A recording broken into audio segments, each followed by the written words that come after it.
but we all can improve it, and I think I'm going to go back and do some improving as we finish here this evening.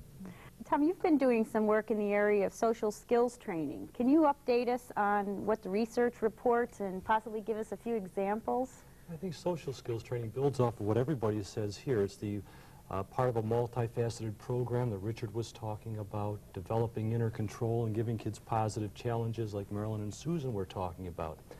A lot of our kids do not have the behaviors that we expect in certain social situations, and we feel the need to actually teach them to them. They haven't picked them up. This can be done through some set curriculum. Two of the more popular ones are skill streaming by a gentleman named Goldstein, and for those out in the audience interested in that, you can write away to Research Press in Champaign, Illinois. Also, the Do So kit for younger kids, which involves music and puppets. There are 380 different lessons for teaching social skills, such as how to share, how to accept a compliment, how to give a compliment, how to apologize, how to handle teasing, how to introduce yourself to others. Problems we run across with this, however, is getting it to generalize to other settings. They do it in the classroom, but they're not doing it elsewhere, which is a blessing in some respects for our streetwise kids. They don't want to show those behaviors on the street corner. They would be victimized by others. But we do want to help them become chameleons, show the behavior that's appropriate in one situation, be able to switch gears when you get somewhere else. We're concerned also that a lot of our streetwise kids will learn the social skills but use them to better manipulate people in situations. So we also have to change the value system of these kids so that they're used in a positive vein. Another criticism we run across are a lot of people from other cultures say, look at those behaviors you're teaching our kids are European American middle class behaviors. You're trying to teach our kids to be white. And there are some concerns there that teachers also must learn about expectations and behaviors that are acceptable in other cultures so that we can work together with and work with the kids' culture rather than against it. So implementing curriculum into the schools really is a team effort. It shouldn't be done by the school alone, but should involve the home, it should involve the community, and it's just not bringing in a pre-packaged, so to say, deal and say, here, we want you to do 360 lessons by June.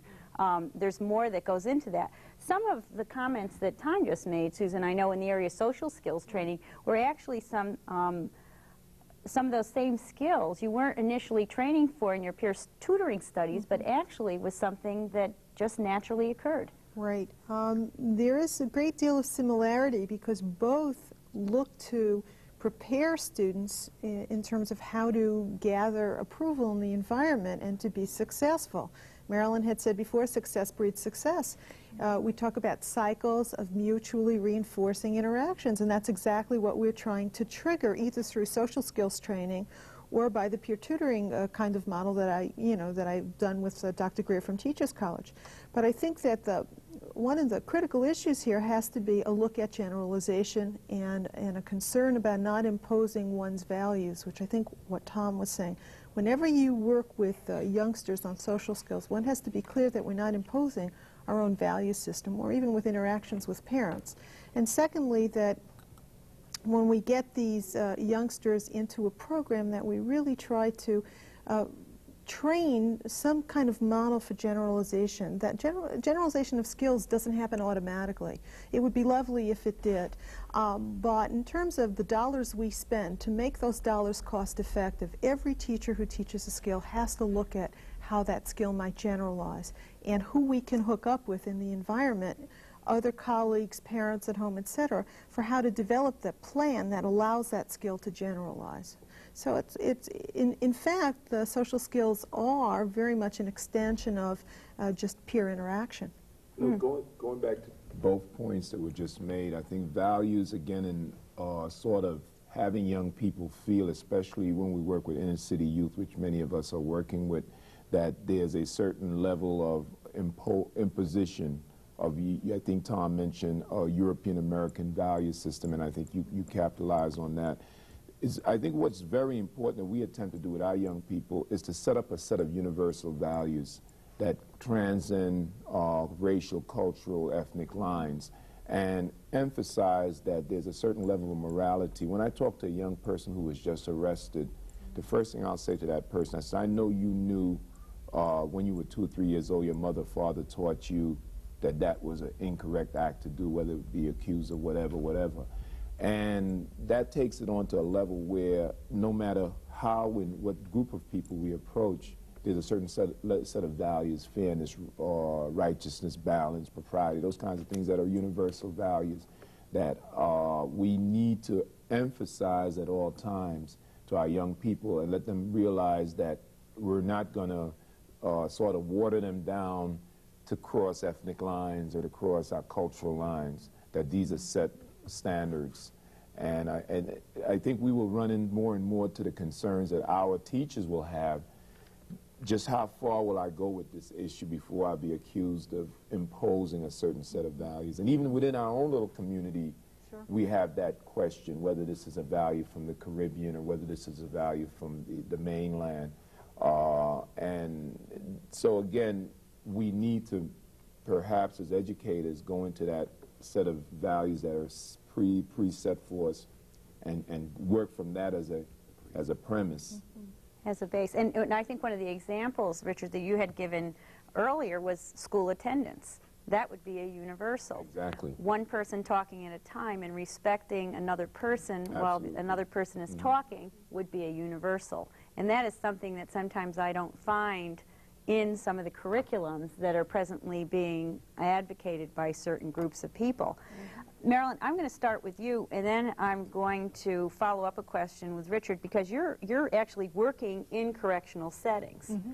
Yes. And much of your work is focused on some of the behaviors that we've been talking about, social and emotional behaviors, and on task behavior, which is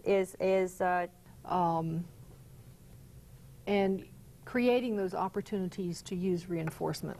And I think that's probably goes farther than almost any single thing towards building self-esteem, is to let them be successful, help them be successful. Richard, I'm going to come back to you because I just remembered that, Tom, you've done some recent work in correctional settings as well. How does that differ? How does your approach differ from what Marilyn's talking about? Or is there... It doesn't differ much at all. I don't, you're talking a lot at Maryland about academics, and that's one part of a comprehensive program for our kids. But we can't just stop at academics, or else we just get a brighter criminal. We have to work on social and behavioral needs also. I like the way that Marilyn was saying, you know, as I was listening, I heard it isn't just the technique, but we're setting the kid up for success rather than just failure. And we're encouraging the kid, making it known that I believe in you. You and I are a team, and we're going to work toward meeting this goal, and we're going to accomplish it. And that kid starts to internalize that inner sense of pride, meeting positive challenges. So I'm all for that. I would just say, you know, it's a vital part of a comprehensive program. I would certainly agree with that. Are your teachers inside of institutions? Yes, we have a grant right now which is training teachers, special education teachers, to work inside of correctional settings such as the 3 high schools at Rikers Island. Now we're saying now that you're preparing a teacher that will leave school prepared to go work within that setting as in a career area. Correct. A lot of people do not want to work with delinquents. They are afraid of going into these settings, and we found people who said, I like adolescents. I like the kids who have behavioral challenges. I like working with kids who have an outward personality, so to speak. And they're also socially minded too, and they're looking forward to it. And if we train them better to work with this population, hopefully they'll serve as mentors for other teachers, and we'll see it spread like a positive virus. People are better able to work with these kids and meet their needs. Richard, I think that was the word you used before, is tools, giving teachers the tools to be successful. Tom, you've mentioned aggressive replacement when we've spoken before, and I know that's been one of your research interests. Can you share some of that with us?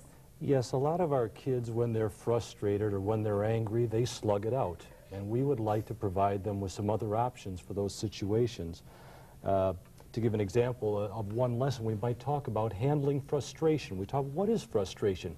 Well, it's a block in the way to your goal, and it's this feeling of tension you get that builds up.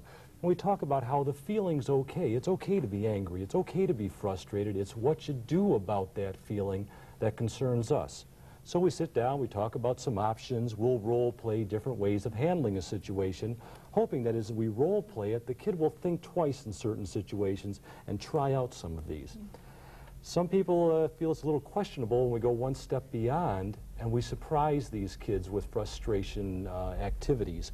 We give them 2 columns of words and we say match the antonyms. We have 2 teams. The team that matches the most antonyms in 3 minutes, we take to McDonald's. Well, they start off and they're like 2 or 3 words you can match up, but the rest are not antonyms. And do they start bickering? Do they start fighting? Do they start yelling? Do they rip up the paper? Or do they ask questions? Do they seek support from others? We catch them out in the hallway, say, young man, where's your pass? He shows you the pass. This looks forged to me. You know, and how does the student respond in that situation? And we do frustrate them, and so they never know when they're going to be surprised, and they're always thinking about what's the correct thing to do in this situation. So it's almost like role-playing. Exactly. You put them in the situation instead of it being like an artificial activity in a classroom where you kind of set the stage for it. I like the idea that it actually occurs in the settings where those behaviors would be very typical. I know. We did something similar with the police. We had a very big conflict in the neighborhood between the youth and the police. So last year we did a reverse role where the police came into the school and they took off their gun belts and actually gave it to them, and they put on a hat, and then they became the other part. And so much interesting things came out when the sparks began to fly between the two, and that frustration level built up. Then you see the sort of look coming over their face to say, yes, now I know how they feel when they're out on those streets and we come in contact with them. And on the other hand of it too, the police were walking away saying some of the same things. You know, well, I got angry and I used that word, and I realized that I used that word, and I know now it frustrates you when you hear that word and it sets something going. And it really began to work, and just the other day we did it again, and this time it came out even differently than we had even anticipated it, because I walked out of the room for a moment, and I came back in, and there was one young person and a cop was going at it, and I said, wait a minute. And they were just role-playing.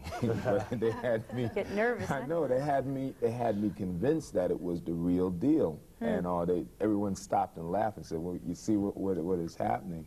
So I think that's a real key piece, because they're so hands-on and so, I guess in the video age and the things that they see is always, they're seeing themselves out of themselves. And I think that's an important tool that as educators that we could begin to step them out of themselves for a moment and call it out to them and let them be their own best critics. Yeah, I think the other thing that this serves to do is teach youngsters that there are options for behaviors. And typically, children with behavioral challenges can be impulsive, and they tend to react very quickly, thinking that there's a unilateral response to this situation. And what we really want them to understand is that situations have a variety of responses, and some more preferable than others. So this kind of scenario that you're talking about, Tom, really would help students to begin to discriminate of the choices here, what's the most appropriate, the next most appropriate, and so on. And it's the whole idea of not just providing information to kids, but actually giving them the opportunity to practice. If they don't have that opportunity, then we don't get the generalization that we talked about earlier. You might get them behaving in the classroom, but then as soon as they hit the cafeteria, that behavior just shows up right again. The inappropriate behavior that you just thought you changed in one setting did not automatically change in the other setting. I remember even when I was a teacher, the kids would be so good when I was there, and then as soon as if I had to be sent to another part of the district to make a presentation or something, and a sub came in, that was it. Everything fell apart. So I had to really re-look at what I was doing and to build in some of these situations, Tom, that you were describing. That they're getting reinforcement for other behaviors. That's right. From peers in different settings. And the whole issue of follow-up. I mean, what kind of stage do you set for a sub if you have a certain set of rules, that these rules, I think, Richard, as you were saying before, this universal, that whether I'm in the classroom, the sub's in the classroom, the guidance counselor is covering, those rules remain the same, and there will be consequences for not following those rules. You almost establish it as a covenant, that there's a level of responsibility, there's a level of privilege, and where does the two draw? You're drawing a line, and that's drawing from September 1, and it follows throughout the school year. And while we're imposing outer control, we need to be building inner control so that when we're not there, the kids are taking it from the inside. Absolutely. Or when they walk out on those streets, which they're out there 18 hours out of that school day, And that's when we really need the education that they're getting inside that schoolroom is going to be put right out there into action. When we're not around them and the parents are not around them, they are becoming their best, I guess, teachers, the pair kind of thing. So we have to be able, again, to establish some firm ones out there that when they walk out of those rooms, they walk out in the streets or they go into the homes, that it's there and it's set. And it's no deviation. There's absolutely no compromise to certain issues. Again, I use the word with them always, responsibility versus privilege. And distinguish at all times, is that a responsibility or is that a privilege? And once you can distinguish those two things, then you begin to understand why there are laws, why you cannot go into a store and pick up something and walk out without paying for it. And it sort of grows on to them, but it's beginning right there at that base. Which is so important. We've talked about self-control, self-monitoring, aggressive replacement. Marilyn, you were talking about behavioral contracts, the importance of feedback to parents. Susan, how do we know if any of these strategies work or not?